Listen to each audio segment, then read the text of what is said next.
When is a day you became good at the thing you're good at? Whether it's football, public speaking, arts, being a parent, your job. When is the specific day that you became good? I, for one, have fencing in mind. Ever since the start of high school, I've been fencing. I train as a pro athlete right now, but it's definitely not always been like that. When I think of my history as a fencer, I can only see myself in two stages, no in between.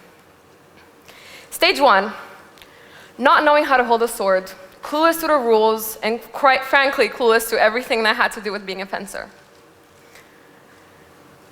And stage two, right now, quite good, 10 times better than when I started. And so only being able to see myself in these two radically different stages, I asked myself the same question I asked you. What specific day did I become good at my sport? There I was, sweaty, tired, feeling accomplished after a great practice, yet wishing for an answer. And then it hit me. And so I ran to tell my coach, and I remember specifically she sat me down and I went, "Coach, I just feel like I woke up one day and started being good at fencing." And she just looked at me, and I remember being hit by a sudden wave of panic. "But coach, what if the same way I woke up and became good, I'll go to sleep one day, wake up, and not be good anymore?" Real panic moment. But what happened after is she gave me the answer. She goes, "Petra, you've been training 5 times a week for the past 2 years. Are you seriously going to ignore all the time you've dedicated to the sport? All the times that you got up and got yourself to fencing even when you didn't feel like it? The effort you put in, the blood, sweat, and tears, every single day that you got in that car after school and showed up to training over and over and over again." And that's when it hit me. There's no specific day that I became good at fencing.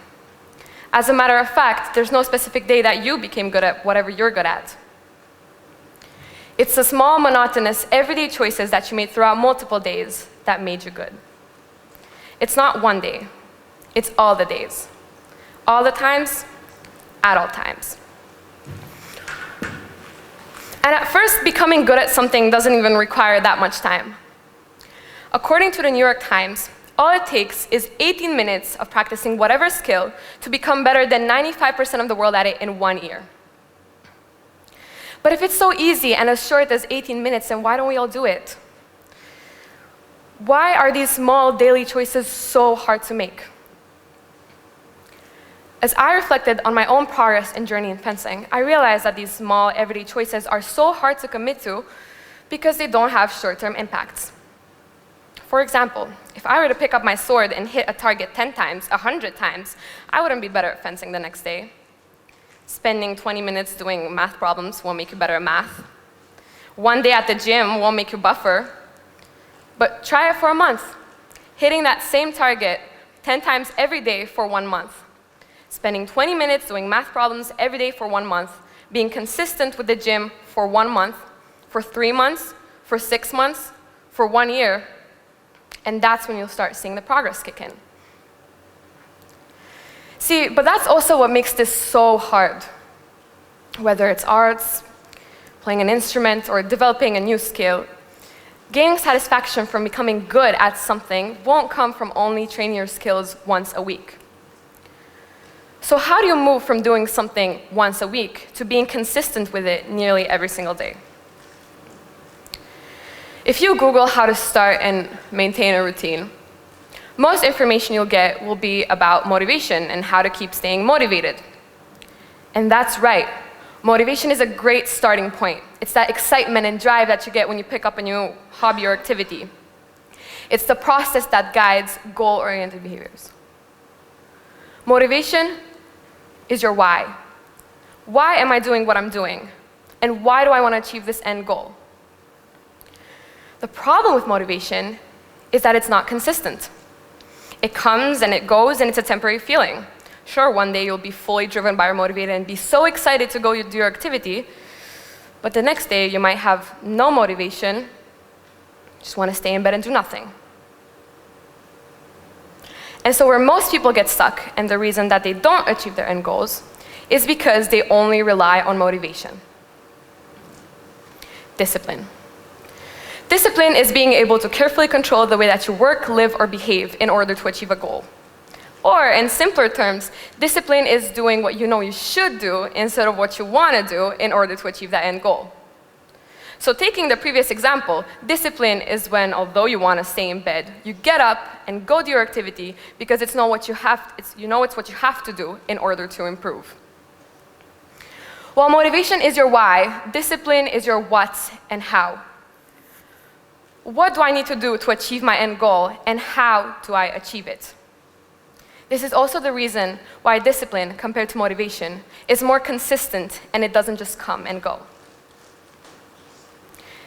If you only rely on motivation to achieve your end goals, you'll get random bursts of energy when you'll get up and be excited about doing your activity and go do it.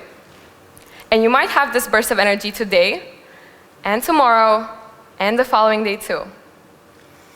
But eventually, it will die out. This burst of energy, called motivation, is not reliable because you cannot control it.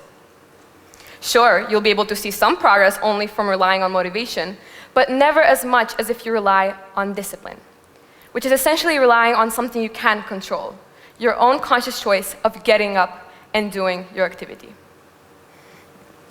Now imagine this. You're sitting in bed under the covers, the AC is turned on, there's a perfect ratio between warmth from the blankets around you and air and cold in the air around, and you're watching your favorite movie. And then you remember that one project that you said you'd get to, whether it's school-related, job-related, a passion, or whatever you know you should be doing instead of what you're actually doing. And although you know you should, the very last thing you want to do is get up and do it. In other words, your motivation is completely out of the way, and it's time for discipline to take its place. Unfortunately, the human brain is pretty stubborn. It's quite hard to control it, and very challenging to convince it to do things it doesn't want to do. That's why, oftentimes, you must play tricks on it. So in this case, how do you trick your brain into crossing the bridge between motivation and discipline? I call it the rule of 5. And it all comes down to tricking your brain into thinking you're only going to be doing your given activity for 5 single minutes. You should go to the gym, but you don't feel like it. It's fine, I'll only go for 5 minutes. You have homework to do and you can't seem to get started. It's okay, I'll only work for 5 minutes. Whatever it is that you want to get into the habit of, tell yourself that you'll only be doing it for 5 single minutes.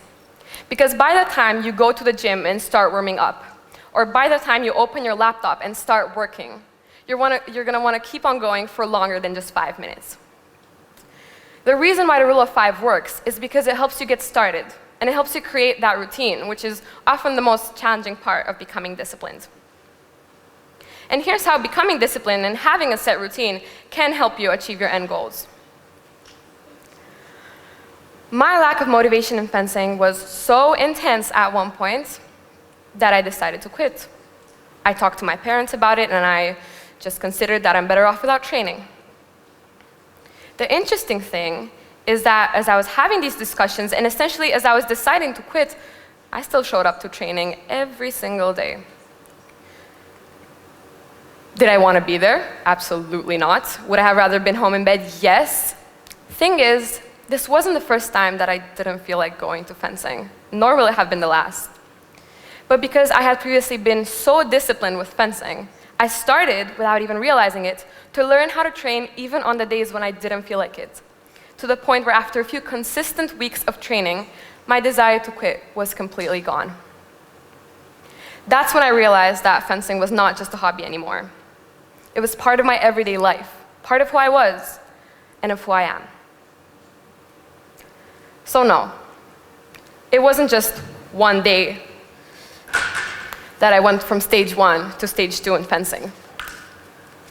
My progress towards becoming better started off with small conscious choices, like committing to specific training sessions at specific times, which, through disciplined repetition, transformed into a routine that turned into a habit, becoming a consistent part of my life. Now, to answer the question I asked you at the start of my speech, There's no specific day that you'll become good at whatever you want to be good at. It's the small, monotonous, everyday choices you'll make throughout multiple days that will get you where you want to be. It's when you take action and transition from knowing your why to doing the what and the how. That's when you'll start your journey towards becoming better. It's not one day. It's all the days. All the times, at all times. Thank you.